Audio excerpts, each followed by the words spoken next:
esteja convosco. Esteja sobre nós. Proclamação do Evangelho de Jesus Cristo segundo Mateus. Glória a vós, Senhor. Naquele tempo, Jesus contou esta parábola a seus discípulos. O reino dos céus é como a história do patrão que saiu de madrugada para contratar trabalhadores para a sua vinha.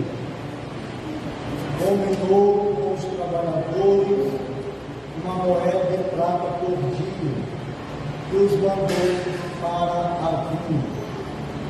Às 9h da manhã, o patrão saiu de novo e outros que estavam na praça, desocupados, e lhes disse: ide também vós para a minha vinha, e eu vos pagarei o que for justo. E eles foram. O patrão saiu de novo ao meio-dia, e às 3h da tarde, e fez a mesma coisa. Saindo outra vez pelas 5h da tarde, encontrou outros que estavam na praça, e lhes disse: por que estáis aí o dia inteiro desocupados? Eles responderam: porque ninguém nos contratou. O patrão lhes disse: ide vós também para a minha vinha. Quando chegou a tarde, o patrão disse ao administrador: chama os trabalhadores e paga-lhes uma diária a todos, começando pelos últimos até os primeiros. Vieram os que tinham sido contratados às 5h da tarde, e cada um recebeu uma moeda de prata. Em seguida vieram os que foram contratados primeiro, e pensavam que iam receber mais. Porém, cada um deles também recebeu uma moeda de prata. Ao receberem o pagamento, começaram a resmungar contra o patrão. Estes últimos trabalharam uma hora só, e tu os igualastes a nós, que suportamos o cansaço e o calor o dia inteiro. Então o patrão disse a um deles: amigo, eu não fui injusto contigo. Não combinamos uma moeda de prata? Toma o que é teu e volta para casa. Eu quero dar a este que foi contratado por último o mesmo que dei a ti. Por acaso não tenho direito de fazer o que quero com aquilo que me pertence? Ou estás com inveja, porque estou sendo bom?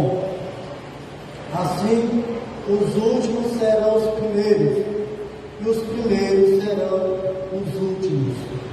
Palavra da salvação.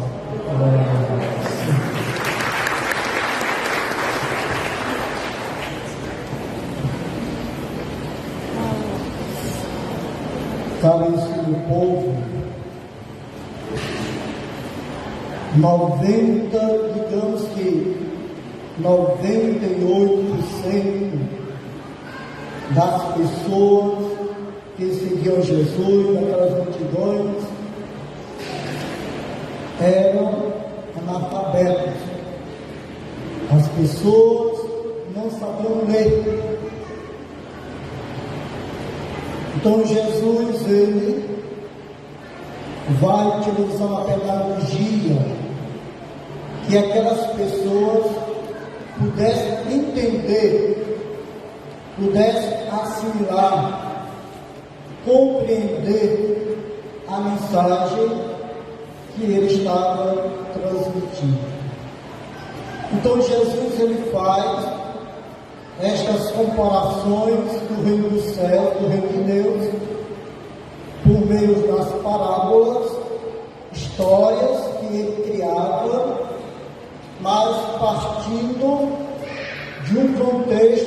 social, sociológico, do qual aquelas pessoas viviam. Era comum, naquela época, as pessoas ficavam nas praças ou em locais apropriados, esperando que algum rico, que algum latifundiário, que algum fazendeiro, que algum comerciante viesse contratá-los, porque não havia emprego. Havia muita miséria, como se há também nos nossos dias. Muita miséria nos nossos dias, muitas pessoas desempregadas, muitas pessoas desocupadas. Então Jesus, ele parte desse contexto para que as pessoas entendam qual é a moral da história. O que ele quer dizer com esta história? Quem é a vinha? Quem é o patrão? Quem é o administrador? Quem são os operários, os empregados, os trabalhadores? Então Jesus, ele conta essa história. Claro que fora do sistema do mundo da época, as pessoas, os patrões, os donos, os grandes latifundiários não eram bons, não eram generosos, porque eles não pagavam a todos igualmente. Mas Jesus, ele conta essa história, mesmo pegando um contexto social, sociológico do povo, para dizer que a bondade de Deus supera a bondade humana, que a generosidade de Deus supera a generosidade humana. Claro que no sistema capitalista, ou no sistema que envolve troca de trabalho, as pessoas, elas são pagas de acordo com os contratos, de acordo com a hora trabalhada, embora muitas vezes não são remuneradas justamente, de uma forma digna. Então Jesus, ele diz que Deus, ele é o dono da vinha. A vinha tem um dono, a igreja tem um dono. A igreja não é do Papa Francisco, a igreja não é nem de vocês, leigos e leigos, não importa quanto tempo vocês têm de caminhar, a igreja não é de vocês. A igreja não é de Dom Rosalvo, a igreja não é do Padre Joaquim, a igreja não é do Padre João Ivo, a igreja tem um dono, a igreja é de Deus. Então, se alguém se acha dono da igreja, sabe que isso está errado, errada. Você não é dono da igreja. Você tem responsabilidades com a igreja, que é diferente. Ninguém pode bater no peito e dizer, a igreja é minha. Não. A igreja tem um dono. E se alguém bate no peito, se acha que é insubstituível, isso é sinal de quê? De imaturidade espiritual. É sinal de falta de discernimento, de conversão. E a palavra de Deus aponta aqui esse tipo de cristão de hoje. Quando ele diz aqui, por último, em seguida vieram que foram contratados primeiro e pensavam que iam receber mais. Eu estou há 50 anos na igreja, eu estou há 30 anos na igreja, eu mereço todos os mínimos. Merece não. Eu passei a vida toda, desde criança, desde o ventre da minha mãe até o caixão, seguir na igreja. Eu mereço os mínimos. Eu mereço sentar à direita ou à esquerda. O Senhor merece não. Merece não. Se alguém está na igreja, em alguma pastoral, em algum movimento, achando que Deus vai beneficiar mais do que o outro, me desculpa, você não entendeu o Evangelho. São Paulo diz que Deus não faz acepção de pessoas. Leia a carta de São Paulo. Para Deus não há escravo, não há livre, não há homem, não há mulher, não há preto, não há branco, todos são filhos de Deus, mediante a sua infinita misericórdia. Mais uma vez eu digo, nós temos responsabilidades na igreja. E um dos problemas que hoje ainda se vê na igreja é que algumas pessoas se acham insubstituíveis. Isso é um empecilho, é um entrave. Porque todos nós somos substituíveis, meu povo. Todos nós. Quando o Papa morre, a igreja elege outro. Quando um bispo completa 35 anos, ele se afasta e diocese vem outro. Quando o bispo acha que o padre tem que ser removido da paróquia, o bispo remove o padre e vem outro. Ninguém pode dizer que é insubstituível, a não ser que você fique uma igreja para você, como alguns fazem. A igreja católica não. A igreja católica, apostólica romana, ela tem um dom novo, que é a Santíssima Trindade. Nem Pedro é o dono da igreja, porque embora Jesus houvesse dito que sobre aquela pedra que é Pedro, ele iria construir a igreja, mas em outra passagem do Evangelho de João, Cristo pergunta a Pedro: Pedro, tu me ama mais do que estes? E Pedro responde: Senhor, tu sabes que eu te amo. E aí Jesus diz: pois tu me amas, apacenta as minhas ovelhas. Jesus não disse: apacenta, Pedro, as tuas ovelhas. Não, as minhas ovelhas. Isso é um sinal de que o rebanho de Cristo. Nós somos aqueles que Deus escolheu dentre vários irmãos e irmãs, fomos escolhidos. Porém, muitos, durante esse processo de escolha, acabaram se desvirtuando. A inveja espiritual, a vaidade espiritual. O que é a inveja espiritual? O que é uma vaidade espiritual? Você acha que somente você sabe fazer aquela coisa, somente você sabe ministrar, somente você sabe cantar, somente você sabe tocar, somente você sabe varrer a igreja, somente você sabe limpar a igreja, somente você sabe anotar as intenções. Isso é a vaidade espiritual. Por quê? Porque a vaidade espiritual, ela leva a pessoa a ter inveja, e ela leva a pessoa a ver o outro como um concorrente, não como um colaborador,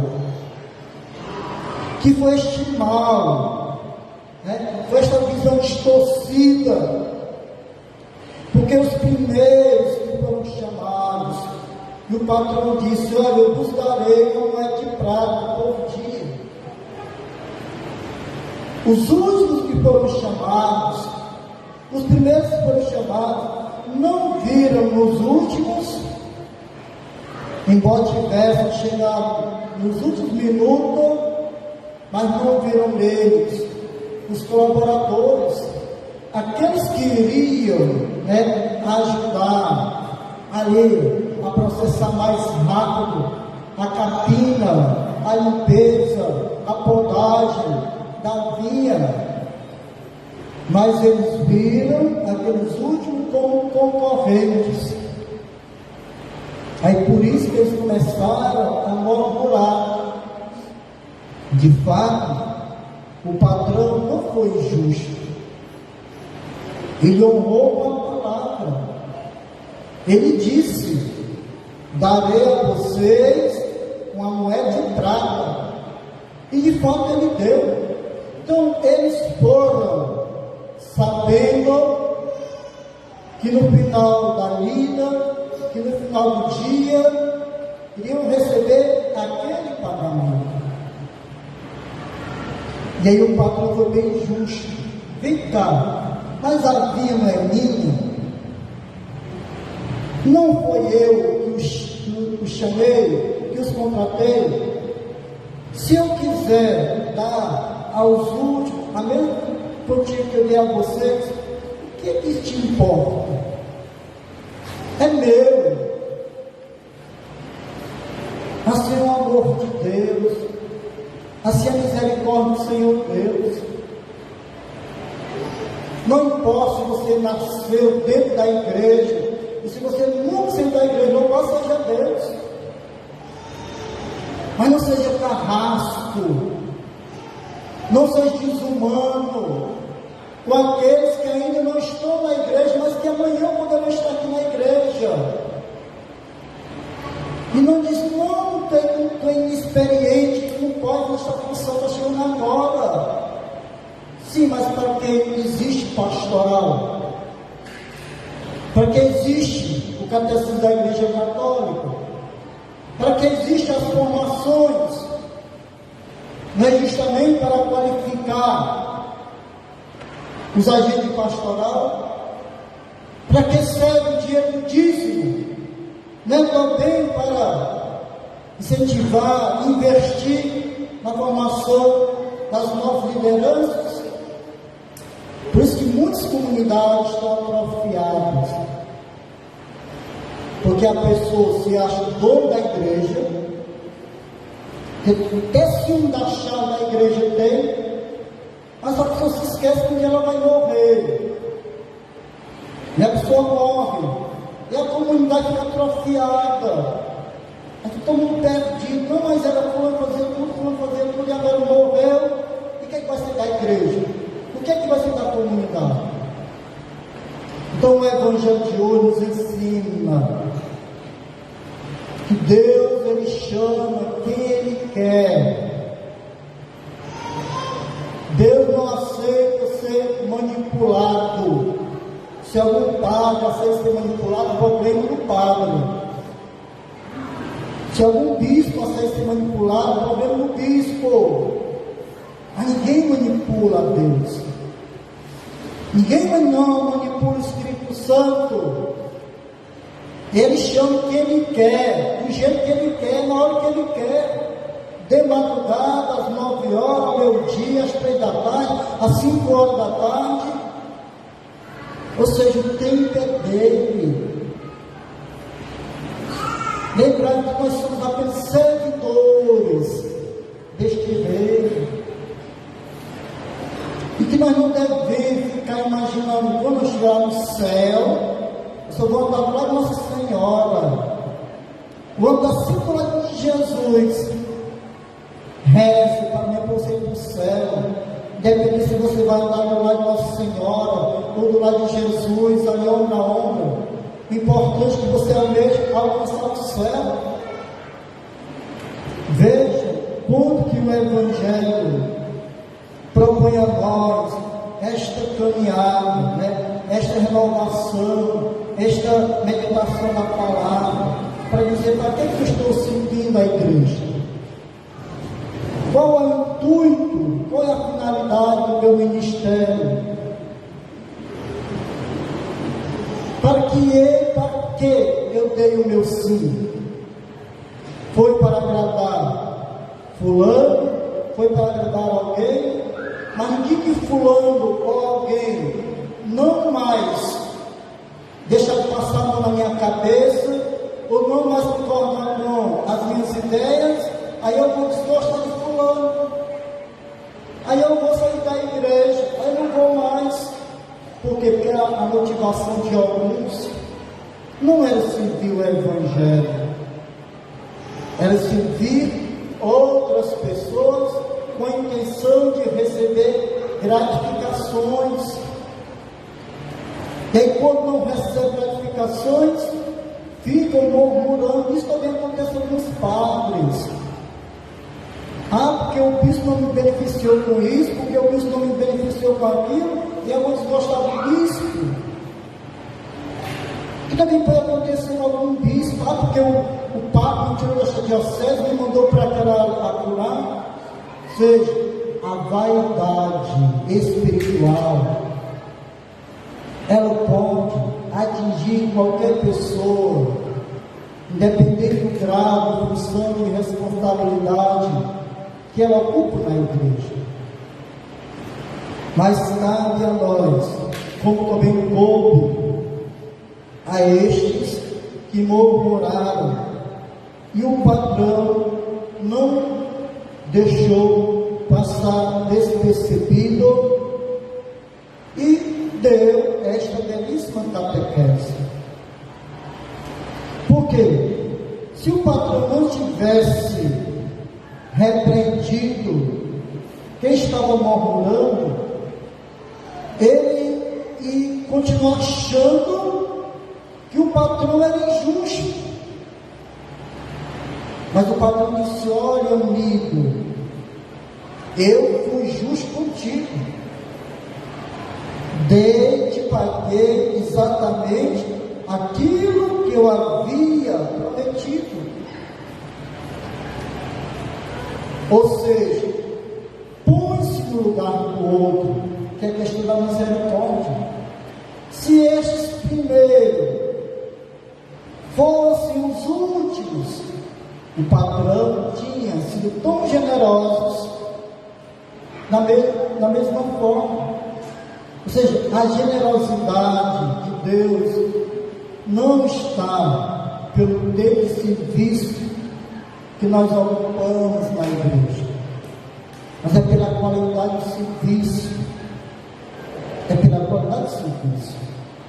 Aqueles que foram por últimos fizeram com responsabilidade, fizeram com zelo, fizeram com amor o trabalho que os primeiros também, supostamente, também fizeram com zelo, com amor, mas achavam que iam ser gratos, que seriam agraciados mais.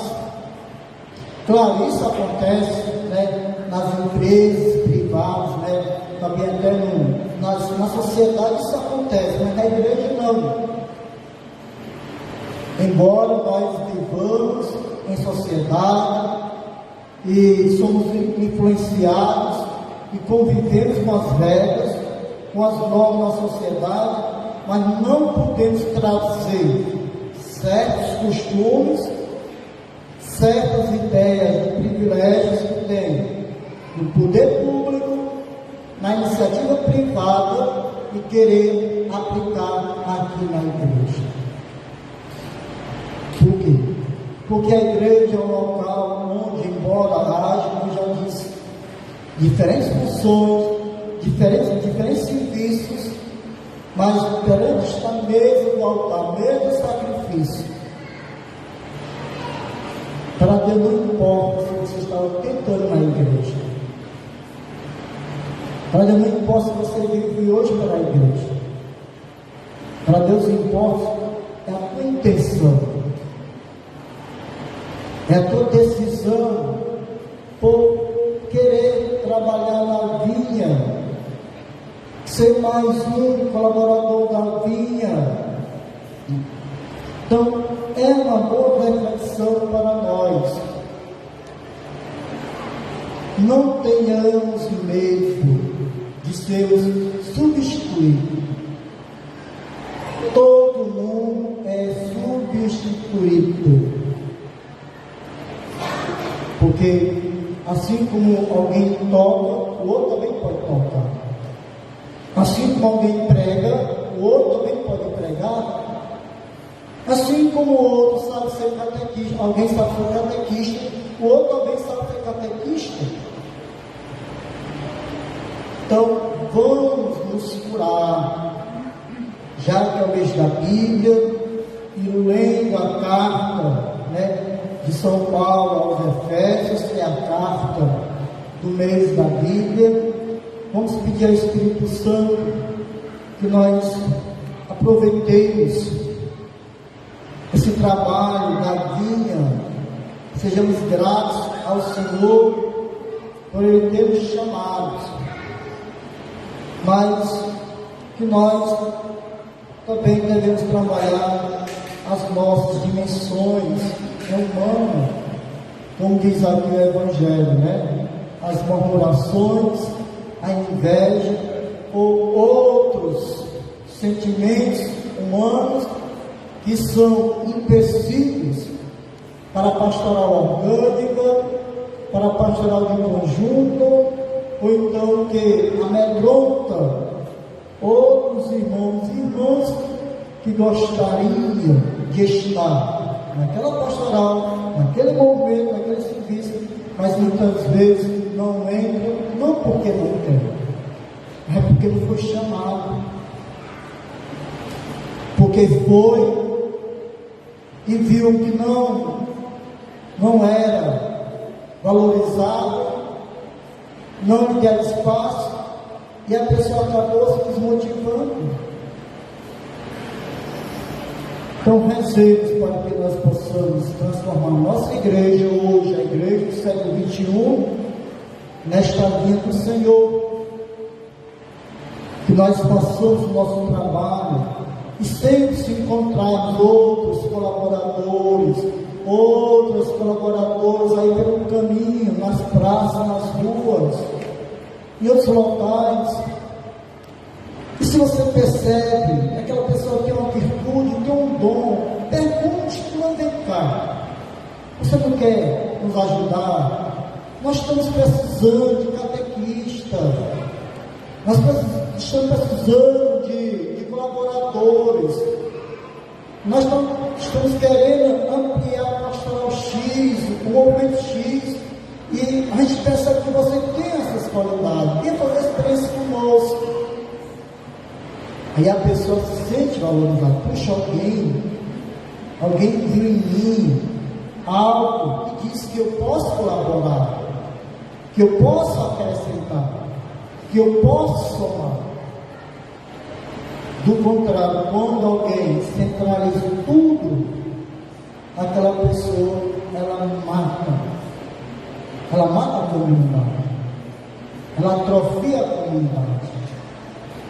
E não foi este o modelo de comunidade que nós herdamos, e não é este o modelo de comunidade que nós encontramos nos manuais pastorais da igreja. Então, rezemos ao Senhor nesta noite, com sinal de gratidão por mim, por cada um de vocês, pelos milhões e milhões e milhões e milhões e milhões de cristãos católicos que deram seus sim, continuam dando seus sim, mesmo passando por turbulências, mas deram seu sim, continuam dando seu sim nas pastorais, nos movimentos, nos serviços existentes na nossa igreja. Por quê? Porque um dia esta vinha, o dono da vinha voltará, e como diz Jesus, e cada um receberá na outra vida de acordo com o seu proceder, de acordo com a sua conduta. Lembrai-vos que eu concluo. Lembrai-vos daquela outra parábola dos talentos. 1 talento, 2 talentos, 5 talentos. Todos têm a capacidade. Claro, há pessoas que são mais dinâmicas, há pessoas que são mais extrovertidas, há pessoas que são mais desenroladas, mas ninguém é inútil, a não ser que a pessoa sofra de alguma limitação psicológica ou cognitiva.